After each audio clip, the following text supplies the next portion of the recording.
first person to see Arthur Cavanaugh after he came down from the White Mountains was a stable hand named Piotr Wysocki, who had been mucking stalls at the North Conway depot since 4 that morning. Piotr would later tell the county investigator that Cavanaugh emerged from the tree line just after dawn on September 14, 1903, walking with what Piotr described as a careful step, like a man crossing ice he don't trust. Cavanaugh's boots were intact. His clothes, though stained and weathered, showed no tears. He carried no pack, no rifle, no canteen. When Piotr called out to him, Cavanaugh raised one hand, not in greeting, Piotr clarified, but as if to forestall speech. I asked him where the others were. Piotr testified on September 19th. He looked at me, didn't say nothing, just looked. By mid-morning, the Carroll County Sheriff's Office had been notified. By noon, Arthur Cavanaugh sat in a straight-backed chair in the town clerk's office, a tin cup of coffee untouched on the desk before him.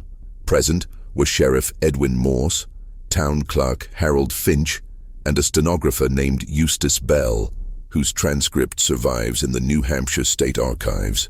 The document runs to 4 pages.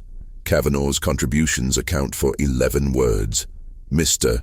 Cavanaugh, Sheriff Morse began, we need to know what happened to the Burton party. Cavanaugh's reply, according to Bell's notation, I can't say. Can't or won't? Can't. Morse tried again. Are they alive?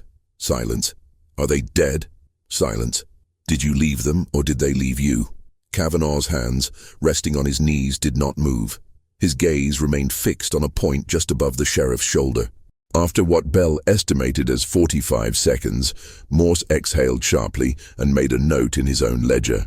The interview continued in this manner for another 30 minutes. Cavanaugh answered no further questions. When asked if he required medical attention, he shook his head once. When asked if he understood the seriousness of the situation, he nodded. When asked, finally, if he had anything at all to say about the fate of Jonathan Burton, Millicent Burton, Dr. Raymond Holcomb and Miss Iris Holcomb, Arthur Cavanaugh closed his eyes. That's all, he said. He was not arrested. There was no evidence of a crime, but he was not released from scrutiny either. For the next 6 days, as search parties combed the presidential range and journalists descended on North Conway, Arthur Cavanaugh remained in a boarding house on Main Street, his room paid for by the town council. He took his meals alone. He declined all visitors. On the evening of September 20th, a reporter from the Boston Globe managed to intercept him on the stairs and asked if he felt responsible for what had happened. Cavanaugh paused, one hand on the banister. I don't know what happened, he said, but you were there. Yes. Then how can you not know? Cavanaugh continued up the stairs without answering. It was the last statement he would make to any member of the press for the remainder of his life.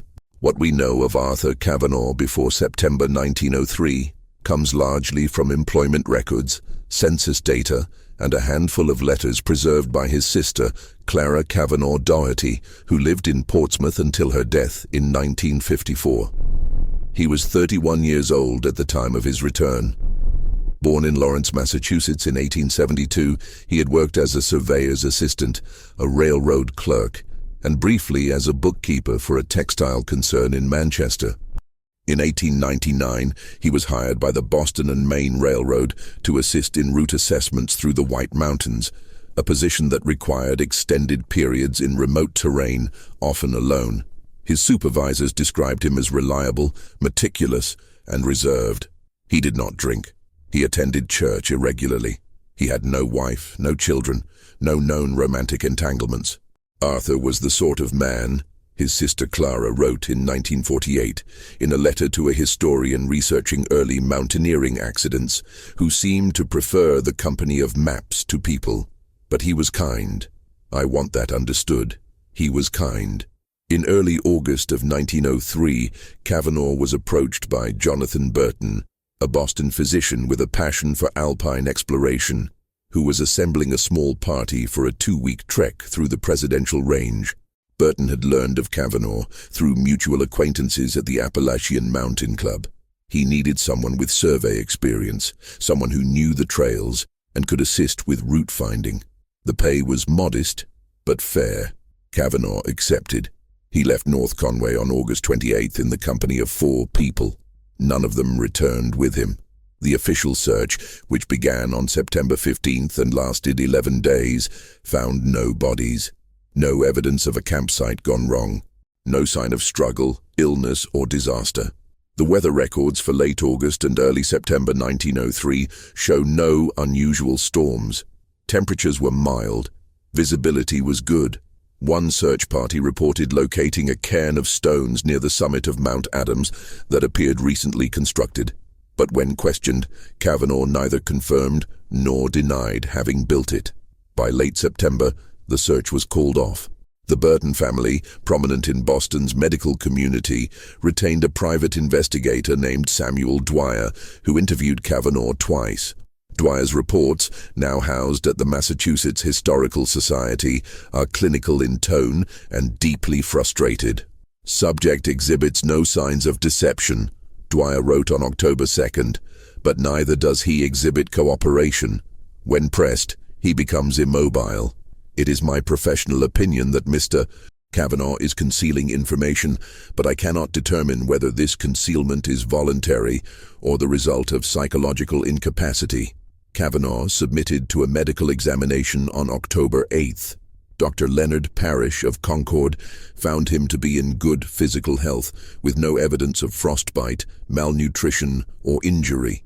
His mental state, Parrish noted, was difficult to assess. Cavanaugh answered clinical questions, his name, his age, his place of birth, without hesitation.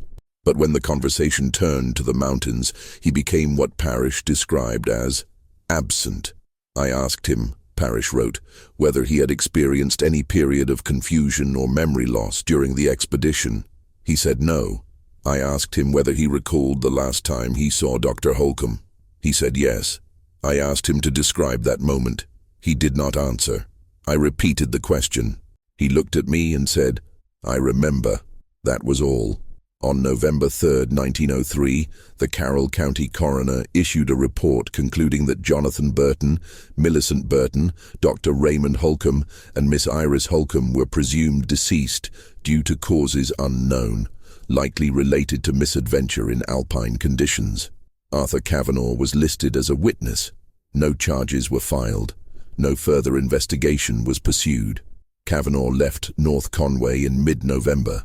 He returned briefly to Manchester, collected his belongings, and moved to Portland, Maine, where he found work as a clerk in a shipping office. He lived there, quietly and without incident, until his death in 1947. He never married. He never returned to the mountains, and he never, in 44 years, spoke publicly about what happened in the White Mountains in September 1903. But the silence, as the years revealed, was not empty. It was deliberate. And those who knew him best came to believe that it was the only mercy he could offer. Jonathan Burton was 46 years old in the summer of 1903, a surgeon with Massachusetts General Hospital and a man of considerable reputation in Boston's medical establishment. He had published papers on appendectomy techniques and had been one of the early advocates for antiseptic protocols in surgical wards. His colleagues described him as exacting, confident, and occasionally overbearing. His wife, Millicent, was 39, the daughter of a Brookline minister, and known in her social circle as both charming and formidable. They had been married 18 years and had no children, a fact that occasioned quiet speculation among their acquaintances, though no one ever raised it directly. The Burtons were not novices to mountain travel. Jonathan had been a member of the Appalachian Mountain Club since 1897 and had completed several significant ascents in the White Mountains, including Mount Washington and Mount Lafayette. Millicent accompanied him on a number of these expeditions, though her interest, according to letters she wrote to her sister in 1902, was more social than athletic. Jonathan believes the mountains improve character, she wrote. I believe they improve his mood, which is improvement enough for me. Dr. Raymond Holcomb was 32, a colleague of Burton's at Massachusetts General, specializing in diseases of the chest. He was unmarried but engaged to Miss Iris Holcomb, no relation despite the shared surname, a coincidence that Iris herself found amusing. We joke, she wrote to a friend in July 1903, that we are practicing for the inevitable confusion of marriage. Iris was 26, a graduate of the Boston Normal School, and employed as a teacher of literature at a private girls' academy in Cambridge. Her letters, several of which survive in the archives of Radcliffe College, reveal a woman of sharp wit, considerable warmth, and a fascination with transcendentalist philosophy. She had read Thoreau extensively and had expressed in correspondence a desire to experience wilderness firsthand rather than through the mediation of books. The expedition was Jonathan Burton's idea. In a letter to Holcomb, dated July 18, 1903, Burton proposed a 2-week trek through the Presidential Range, beginning at Pinkham Notch and proceeding north along the ridge, with potential summits of Mounts Madison, Adams, and Jefferson. "The weather should hold," Burton wrote. "The trails are well marked, and I believe Miss Holcomb would find the experience salutary." He added, almost as an afterthought, "We will need a competent guide. I am making inquiries." Arthur Cavanaugh was not, strictly speaking, a guide, but his knowledge of the terrain and his experience with surveying made him a logical choice. When Burton contacted him in early August, Cavanaugh's initial response was hesitant. In a letter to his sister Clara, dated August 10th, he wrote, "A doctor from Boston wants me to take him and his party into the presidentials. Good pay, but I am not sure I am the right man for it. I know the land, but I am no shepherd." Clara's reply, dated August 14th, was characteristically blunt. "Arthur, you are always sure you are not the right man. Take the job. You need the money." Cavanaugh accepted on August 17th. The terms were straightforward. He would provide route guidance, assist with camp logistics, and ensure the party remained on established trails. Burton would supply all provisions. The trek was scheduled to last 12 days, departing from North Conway on August 28th and concluding on September 9th. The party assembled on the morning of August 27th at the offices of the Appalachian Mountain Club in Gorham. A club secretary named Thomas Albright kept a log of all expeditions and recorded the following. Burton party, 5 persons. Destination, Presidential Traverse North-South route. Expected return, September 9th. Party leader, Dr. J. Burton. Guide, A. Cavanaugh. Weather forecast, fair. Albright later testified that the group was in good spirits. Dr. Burton was in fine form, he said. Mrs. Burton was cheerful. Dr. Holcomb and Miss Holcomb seemed very much in love. Mr. Cavanaugh was quiet, but that was his way. I had no concerns. They departed North Conway on the afternoon of August 28th, taking the carriage road to Pinkham Notch.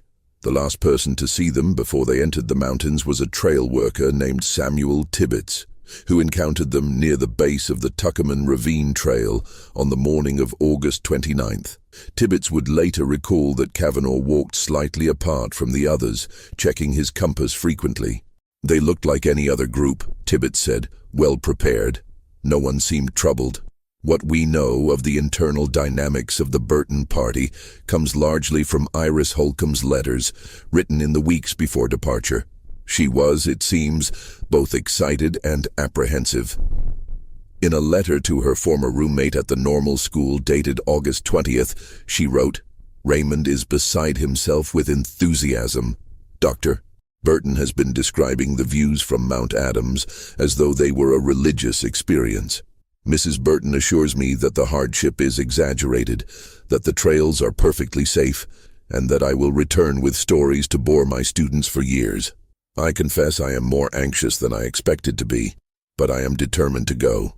I do not want to be the sort of woman who fears the world." In another letter, dated August 24th, Iris mentioned Cavanaugh for the first time. "We have engaged a surveyor to accompany us, a Mr. Cavanaugh from Manchester. Dr. Burton speaks highly of his knowledge, though he admits the man is peculiar.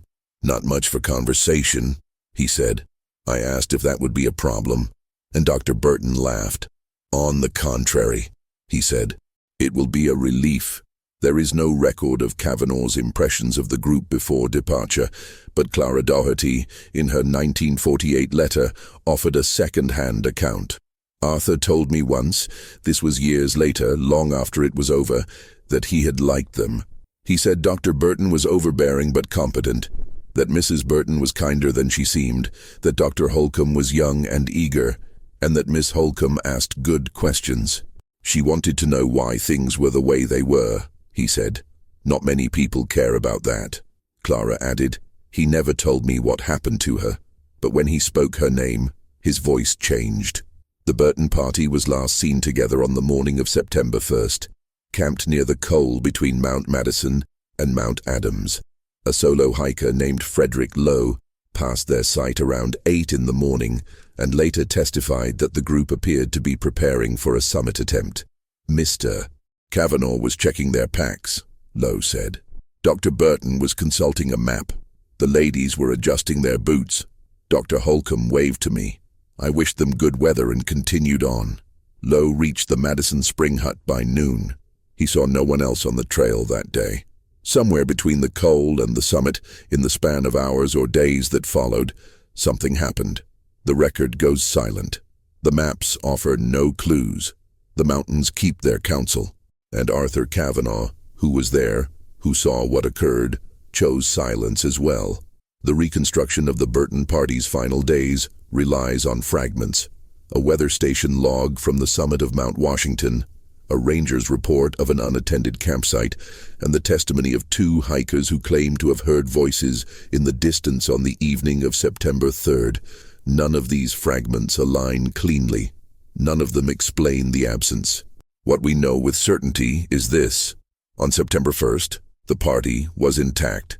By September 14th, Arthur Cavanaugh was alone. Frederick Lowe, the solo hiker who encountered the group on the morning of September 1st, was among the last independent witnesses. His testimony given to Sheriff Morse on September 16th was brief but precise. They were in good order, he said. No one appeared ill. No one appeared distressed. Mr. Cavanaugh was methodical. Dr. Burton was impatient. I could tell by the way he kept glancing at the sky. But that is not unusual. Many climbers are impatient. Lowe reached the Madison Spring Hut by noon and remained there overnight. The hut logbook, maintained by the Appalachian Mountain Club, shows no record of the Burton party seeking shelter there on September 1st or any subsequent night. The next entry related to the area comes from a trail maintenance crew on September 6th, who noted, weather clear, no traffic above treeline, cairns intact. On September 3rd, 2 hikers, brothers named William and Robert Marsh, were camped near the Sphinx Col, a rocky saddle between Mount Adams and Mount Jefferson. In a statement given to the Conway Daily Sun on September 22nd, William Marsh claimed that he and his brother heard voices around dusk. We couldn't make out words, he said, but it sounded like a conversation, maybe an argument, hard to say. Sound carries strangely up there. Robert Marsh was less certain. I heard something, he said. Could have been voices, could have been wind. The weather records for early September 1903 are unremarkable. The Mount Washington Observatory, which maintained continuous meteorological logs, reported clear skies on September 1st and 2nd, with temperatures at the summit ranging from 42 to 58 degrees Fahrenheit. On September 3rd, a brief period of cloud cover moved through in the late afternoon, but visibility remained adequate. No precipitation was recorded. Winds were moderate, averaging 15 to 20 miles per hour. These were not conditions that would ordinarily endanger experienced hikers. On September 7th, a Forest Service ranger named Dale Hutchins was conducting a routine patrol along the Gulfside Trail when he came across a campsite approximately half a mile south of the summit of Mount Adams. The site, Hutchins later reported, appeared to have been recently occupied but hastily abandoned. A canvas ground cloth was staked but not packed. A circle of stones marked where a fire had been built, though no coals remained. Most strikingly, Hutchins found a leather satchel, partially concealed beneath a flat rock. The satchel, which Hutchins turned over to the sheriff's office on September 12th, contained a medical journal belonging to Dr. Raymond Holcomb, a folded map of the presidential range with pencil notations indicating planned routes, and a small notebook. The notebook, approximately 4 inches by 6 inches, was bound in brown cloth and appeared to be a trail diary. The entries were written in Iris Holcomb's hand. The notebook survives. It is housed at the New Hampshire Historical Society. The final entry is dated September 2nd. It reads, R says we will reach the summit by midday tomorrow if the weather holds. Dr. B is confident, though Mrs. B seems tired. She will not admit it, but I can see it in her step. Mr. Cavanaugh suggested we take an extra day, but Dr. B dismissed the idea. We are not invalids, he said. Mr. C did not argue, but I noticed he checked the sky 3 times in the span of an hour. I do not think he agrees. I do not think he trusts Dr. B's confidence. I find myself trusting Mr. C more than I expected to. The entry ends there. There are no further pages. No indication of what occurred on September 3rd or beyond. Hutchins, in his report, noted that he found no other personal effects at the campsite. No packs, no clothing, no food stores. The site, he wrote, gave the impression of having been vacated in haste, though whether by choice or necessity, I cannot say. When Arthur Cavanaugh was shown the satchel and its contents on September 16th, Sheriff Morse asked him to confirm whether the items belonged to the Burton party. Cavanaugh examined the map, the journal, and the notebook without comment. He then returned them to the desk. Are these theirs? Morse asked. Yes. Did you see them leave these items behind? Silence. Did you leave them behind? Silence. Mr. Cavanaugh, we need to understand what happened at that campsite. Cavanaugh stood. I can't help you, he said. He left the office and did not return. One peculiar detail emerged during the investigation that neither the sheriff's office nor the private investigator Samuel Dwyer could adequately explain. On September 10th, 4 days before Cavanaugh's return, a postal clerk in Gorham received a telegram addressed to the Appalachian Mountain Club office. The telegram, sent from the North Conway telegraph station, read, Party delayed, do not search, will return by 15th. It was unsigned. The clerk, a man named Howard Finch, no relation to the town clerk, testified that the telegram was paid for in cash and submitted by a man matching Cavanaugh's description. Tall, dark hair, quiet, Finch said. Didn't say much, just handed me the message and the money. When confronted with this telegram, Cavanaugh acknowledged that he had sent it. Why? Morse asked. To prevent unnecessary concern. But the party was already missing. I didn't say they were missing. Then where were they? Cavanaugh did not answer. Dwyer, in his October 2nd report, noted the significance of the telegram. Subject sent word that the party was delayed, not lost. This suggests he knew at that time that the others were not returning with him, yet he provided no explanation and requested no assistance. This behavior is consistent neither with panic nor with grief. It suggests foreknowledge and possibly complicity. But complicity in what? No crime had been established. No evidence of foul play had been found. The mountains were searched. The trails were walked. The high places were combed for cairns, for markers, for any sign of disaster. Nothing was found. One searcher, a volunteer named Peter Hackett, later told a journalist from the Boston Herald that he believed the answer lay not in what was found, but in what was absent. 5 people went up, Hackett said. 1 came down, but there was no sign of the other 4. Not a body, not a grave, not a scrap of cloth. It's as though they were never there. But they were there. Iris Holcomb's notebook proves it. The abandoned campsite proves it.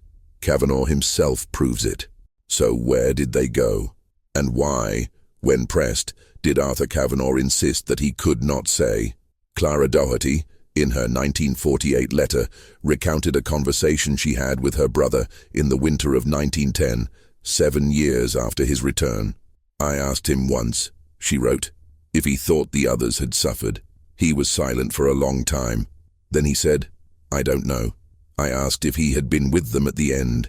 He said, there was no end, not one I saw. I asked what that meant. He said, it means I can't say. Clara added, I believed him. I don't think he was lying. I think he truly could not say, but I also think he could have, and he chose not to. The pressure on Arthur Cavanaugh in the months following his return was considerable, though it manifested less as legal scrutiny than as social and moral expectation. He was not a suspect. He was a witness who refused to testify. And in the absence of his testimony, the absence itself became a kind of accusation. The Burton family, understandably, sought answers. Jonathan Burton's brother, a lawyer named Samuel Burton, wrote to Cavanaugh in late September 1903, requesting a meeting. The letter, formal and restrained, acknowledged Cavanaugh's ordeal, but insisted that the family had a right to know what had become of their loved ones. "We do not accuse you," Samuel Burton wrote. "We ask only for the truth, however painful it may be." Cavanaugh did not respond. A second letter followed in October, more pointed in tone.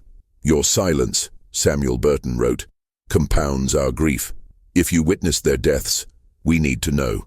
If you did not, we need to know that as well. Your refusal to speak is unconscionable." Again, no response. Samuel Burton traveled to Manchester in early November and appeared at Cavanaugh's boarding house unannounced. The landlady, a Mrs. Ethel Grayson, later told an interviewer from the Manchester Union Leader that Samuel Burton waited in the parlor for nearly 2 hours. When Cavanaugh finally returned from his work at the railroad office, he found Samuel Burton standing near the window. "I don't know what they said," Mrs. Grayson recalled.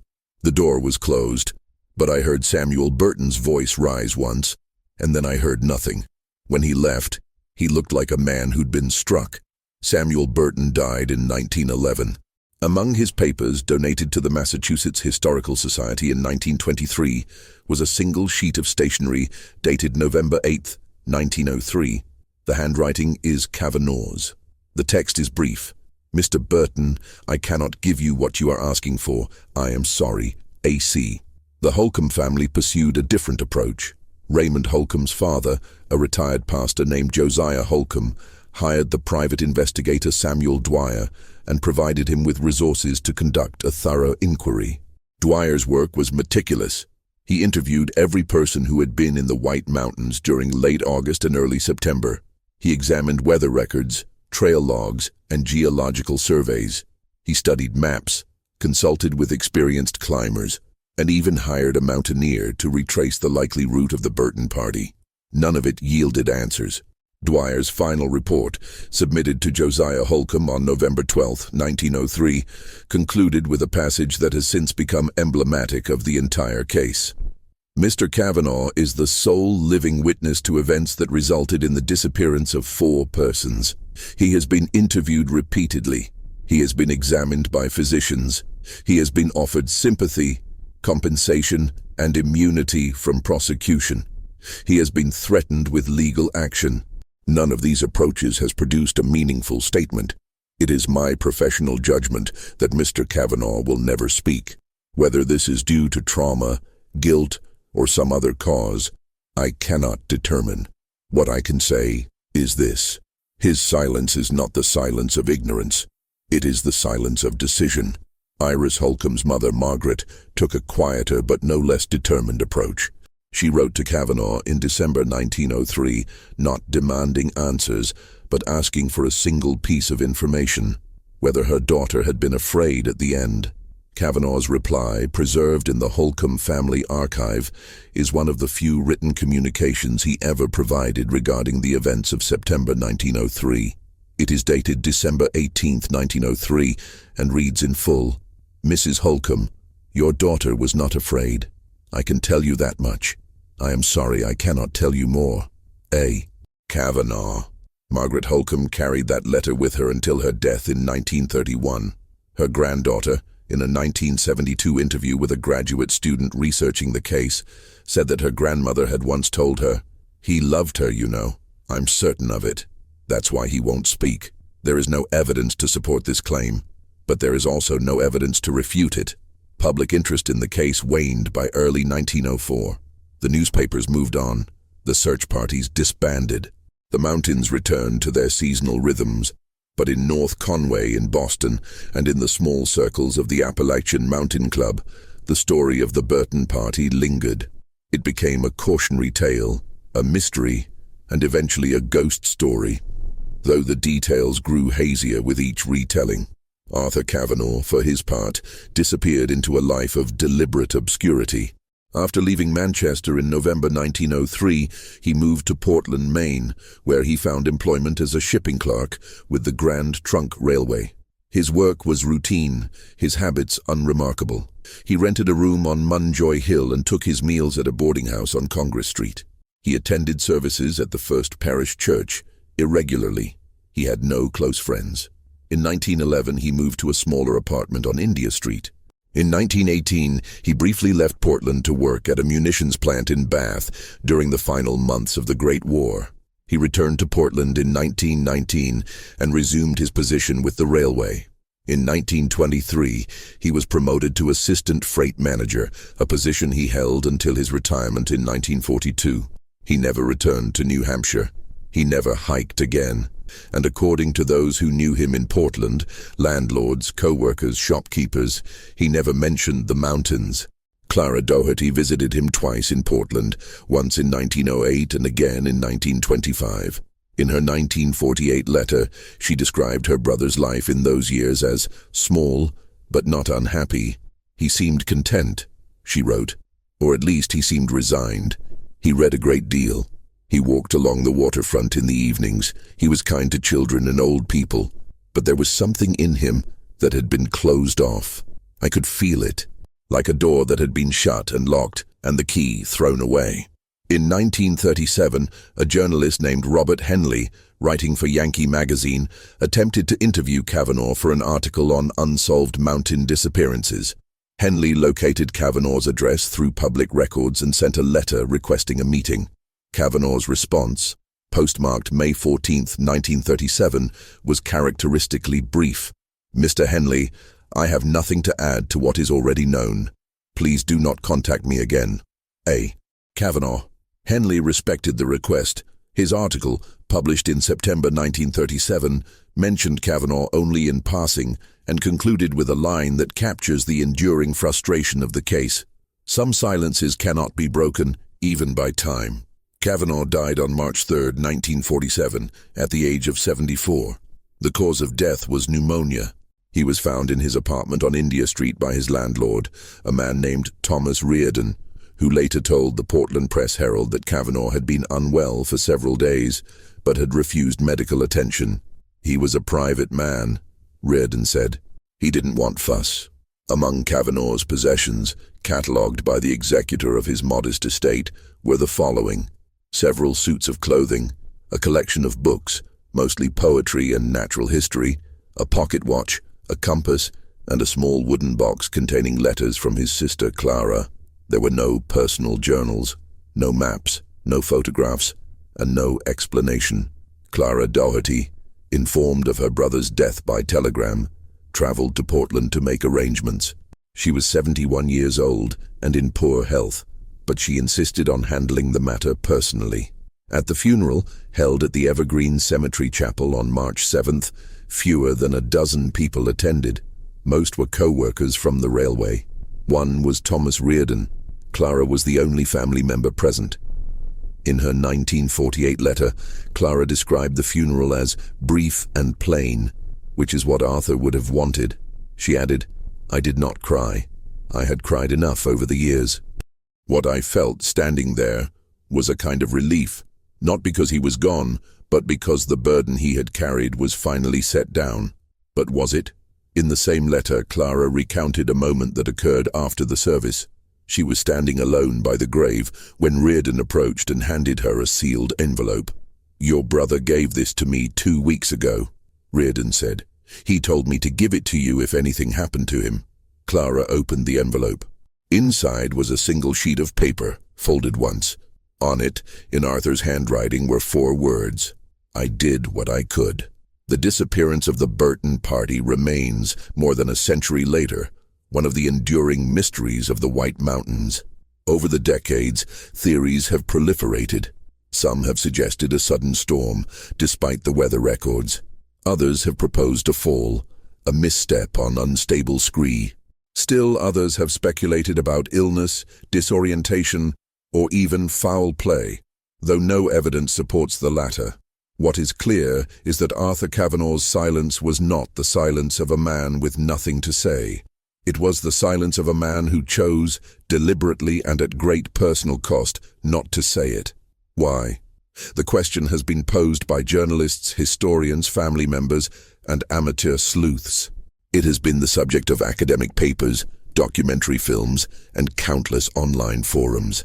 And yet, no answer has ever been definitive, because the only person who could provide one refused to do so. But perhaps the silence itself is the answer. There is a passage in Iris Holcomb's notebook written on August 30th that has drawn considerable attention over the years. It reads, "Mr. Cavanaugh said something today that stayed with me. We were discussing the mountains, and I asked him if he ever felt afraid up here. He said no. I asked why not. He said, because the mountains don't lie. They just are. It's people who lie, mostly to themselves. I asked what he meant. He said, you'll see.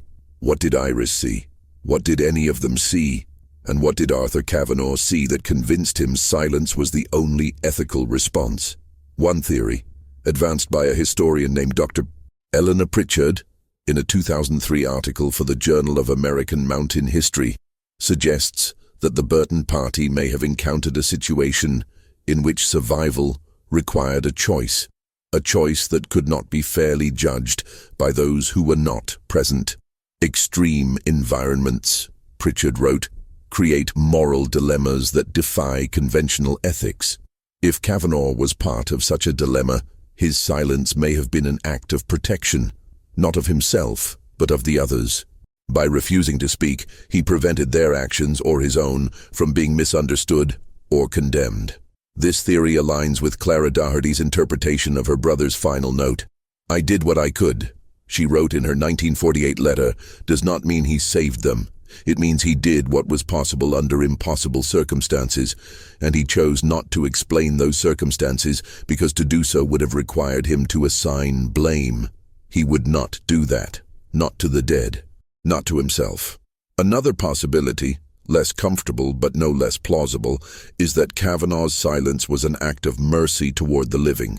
If the manner of the others' deaths was particularly harrowing, if they suffered, if they made choices in extremis that would have horrified their families, then to speak would have been to inflict further pain. Silence in this interpretation becomes a kind of gift, a refusal to let the last moments define the entirety of a life. This interpretation finds support in Cavanaugh's brief correspondence with Margaret Holcomb. Your daughter was not afraid. It is a specific reassurance. It suggests knowledge. And it suggests that Cavanaugh understood what a mother needed to hear, even if he could not provide the full truth. But there is a third possibility, one that is darker and more ambiguous. It is the possibility that Cavanaugh's silence was not protective, but penitent, that something occurred in the mountains for which he held himself accountable, and that speech, confession, explanation, defense would have been an evasion of that accountability. In this reading, silence is not mercy. It is penance. We will never know. What we do know is that Arthur Cavanaugh lived the remainder of his life as a man marked by an event he would not name. He worked, he read, he walked. He existed in the world, but remained apart from it, as if still standing on a ridge, looking down into a valley where answers were buried too deep to retrieve. The mountains, as he said, do not lie. They simply are, and perhaps that is the lesson of his silence. Not that the truth is unknowable, but that some truths are too heavy to share, that witnessing does not always require testimony, that the burden of knowledge can be borne alone if one believes that to speak would be to betray those who cannot answer back. In 1954, a year after Clara Doherty's death, her daughter donated the family letters to the Portsmouth Athenaeum. Among them was a scrap of paper undated in Arthur Cavanaugh's handwriting. It appears to be a fragment of a draft letter, never completed or sent. It reads, "There are things I saw that I will not say. Not because I am ashamed, though perhaps I should be. Not because I am afraid, though perhaps I am. But because to say them would be to make them smaller than they were. And they were not small. They were everything." The fragment ends there. In the years since the disappearance, the White Mountains have claimed other lives. Storms have swept summits. Ice has betrayed climbers. The presidentials, beautiful and indifferent, continue to test those who venture into their heights. But the Burton party remains unique, not because they were lost, but because their loss was witnessed and never explained. Arthur Cavanaugh carried that explanation to his grave, and in doing so, he ensured that the 4 people who did not return would remain, in some essential way, beyond judgment, beyond speculation, beyond the reach of those who were not there. It is possible to see this as cowardice. It is also possible to see it as the most profound form of respect. In the end, we are left with what we have always had, a silence that refuses to break, a man who returned but would not say why, and 4 people who did not return, whose final hours remain as remote and unreachable as the peaks where they were last seen. The mountains keep their secrets, and so did Arthur Cavanaugh.